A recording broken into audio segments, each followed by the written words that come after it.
Hi friends, இப்போ கையில் என்ன வச்சுருக்கேன்னு பார்த்துட்டு இருக்கீங்களா? ஒன்றும் இல்லைங்க, பாப்பாவுக்கு வந்து ஈவினிங் நேரம் வந்து ஸ்நாக்ஸ் செஞ்சேன். என்ன ஸ்நாக்ஸ்ன்னு பார்த்தீங்கன்னா, அவல் தயிர் உப்புமா சூப்பராக இருக்குது. செஞ்சு பார்த்துட்டு தான் நான் உங்கள்கிட்ட சொல்கிறேன். அதை தான் உங்களோட ஷேர் பண்ண போகிறேன். இந்த வீடியோ பிடிச்சிங்கன்னா லைக் பண்ணிக்கோங்க, ஷேர் பண்ணிக்கோங்க. வாங்க வீடியோக்குள்ளே போகலாம். அதுக்கு என்னென்ன தேவைங்கிறதையும் பார்த்துடலாம். அவள் தயிர் சாதம் மாதிரி பண்ண போகிறேன். அதுக்கு என்னென்ன தேவைன்னு பார்த்துக்கோங்க. அவள் வந்து 1 கப்பு எடுத்திருக்கேன், அந்த கப்புக்கு 1 கப்பு எடுத்திருக்கேன். தயிர் வச்சுருக்கேன் சின்ன டம்ளரில். எண்ணெய், கடுகு, உளுத்தம்பருப்பு, கடலைப்பருப்பு, வரமிளகாய் கிள்ளி வச்சுருக்கேன். தேவையான அளவுக்கு எண்ணெய் எடுத்து வச்சுருக்கேன். வாங்க எப்படி செய்யலான்னு பார்க்கலாம். பார்த்திங்கன்னா இந்த தயிர் எடுத்து அவளில் வந்து நம்ம ஊற வச்சிடலாம். கொஞ்ச நேரம் தான், ரொம்ப ஊறணும்னு அவசியம் இல்லை. ஊறிடும், அதேமும் நல்லாயிருக்கும். இப்படி வந்து ஊற வச்சிட்டோன்னா போதும். ஒரு 2 நிமிஷம் அவள் தான் தண்ணியில் பட்டாலே ஊறிடுமே.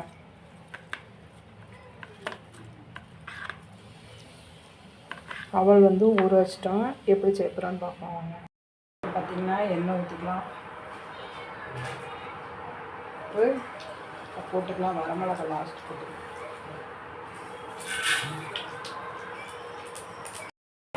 கடுகு வெடிச்சிச்சு, கடலைப்பருப்பு போட்டதுக்கப்புறம் வெங்காயம் போட்டுக்கலாம். வெங்காயம் அப்படி வரமிளகாவும் போட்டுக்கலாம்.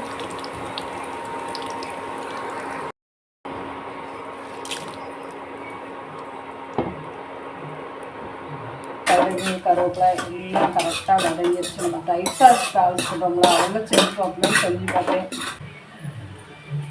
இப்போ பார்த்திங்கன்னா எண்ணெய், கடுகு, கருவேப்பிலை போடலாம். எண்ணெய், கடுகு, கடலைப்பருப்பு, உளுத்தம்பருப்பு, ஒரு பெரிய வெங்காயம், 2-3 வரமிளகாய் போட்டு நல்லா பொரிஞ்சிருச்சு. இப்போ பார்த்திங்கன்னா இந்த அவல் வந்து தண்ணியில் இந்த தயிரில் ஊற வச்சுருக்கோம்ல, அதில் உப்பு போட்டு கொஞ்சம் கிளறிக்கோங்க. அப்படியே தாளித்து கொட்டிக்கலாம். எண்ணெய், கடுகு, கருவேப்பிலை எல்லாம் பொரிஞ்சிருச்சு. இனி வந்து தயிரில் ஊற வச்சுருக்கோம்ல அவளை வந்து நம்ம தாளித்து கொட்டிக்கலாம்.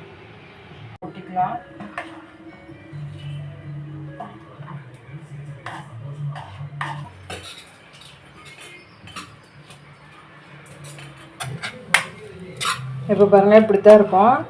நல்லா உதிரியாக, ரொம்ப தயிர் ஊற்றலை, உப்புமா மாதிரி தான் இருக்கும். ஆனால் தயிர் சாதம் மாதிரி இருக்கும், நல்லாயிருக்கும். நீங்களும் செஞ்சு பார்த்துட்டு கமெண்டில் சொல்லுங்கள். பார்த்துட்டு எப்படி இருக்குன்னு சொல்லுங்கள். ஆனால் நல்லா இருக்குது. ரொம்ப தயிர் ஊற்றலை, ஓரளவுக்கு பதமாகிற அளவுக்கு தான். நல்லா டேஸ்ட் இது வேறு மாதிரி இருக்கும். சூப்பராக வந்துருக்குங்க. நீங்களும் செஞ்சு பார்த்துட்டு கொடுத்தீங்கன்னா 1 நிமிஷத்தில் காலி பண்ணிடுவாங்க. இந்த வீடியோ பிடிச்சதா லைக் பண்ணிக்கோங்க, அப்படி ஷேர் பண்ணிக்கோங்க, கமெண்ட் பண்ணிக்கோங்க. இனி அடுத்த வீடியோவில் சந்திப்போம். பாய். எப்படி இருக்குது? சூப்பராக இருக்குது. சாப்பிட்டு பாரு, நீ 1 நிமிஷத்தில் காலி பண்ணிடுவேன்.